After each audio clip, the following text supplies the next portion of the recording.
Λίγο πριν κάνουμε την αλλαγή στον καινούριο inverter, σας δείχνω την αλλαγή που έχει ήδη γίνει αλλά δεν έχετε δει. Αυτός είναι ο Anenji 4 kW, καινούρια έκδοση με την έγχρωμη οθόνη. Έχει MC4 για τα πάνελ. Οι συνδέσεις είναι ίδιες, δεν αλλάζει κάτι. Είναι, αν και τώρα τον ακούτε να κάνει λίγο θόρυβο, κάνει λιγότερο θόρυβο γενικά από τον προηγούμενο. Η ουσιώδης διαφορά είναι ότι έχει δεύτερη έξοδο.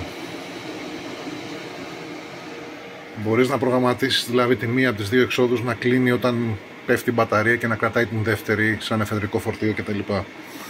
Επίσης η πιο σημαντική ίσως διαφορά για μένα, και γι' αυτό τον πήρα σε αντικατάσταση του προηγούμενου που δεν είχε κάποιο πρόβλημα, είναι ότι το MPPT του δουλεύει μέχρι 27 αμπέρ, οπότε μπορείς να παραλληλήσεις πάνελ πολύ πιο εύκολα. Ο προηγούμενος δουλεύει μέχρι 15 αμπέρ, οπότε ξεπεριορίζει αισθητά.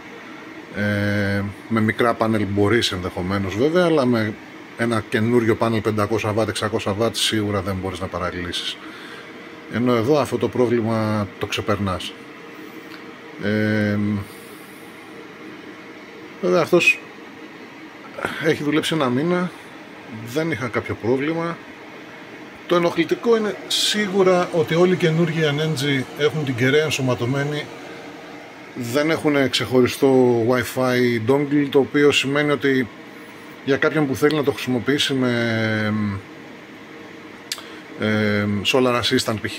δεν θα μπορέσει να έχει πρόσβαση στα δεδομένα του inverter για να έχει καλύτερη πληροφόρηση. Βέβαια η πληροφορία που παίρνεις από τον ίδιο το inverter είναι αρκετά καλύτερη, έχει πιο αναλυτική πληροφορία στην οθόνη την ίδια, και φυσικά η εφαρμογή είναι αυτή που είναι με ενημέρωση ένα 5 λεπτό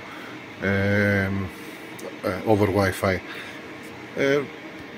Είναι ένα πολύ τίμιο μηχανάκι για τα 220-225 ευρώ που κοστίζει. 24V, έχει δυνατότητες, μπορείς να το αξιοποιήσεις και σε off-grid και σε on-grid καταστάσεις.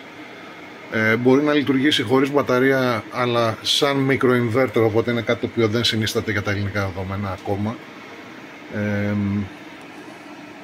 Αυτά.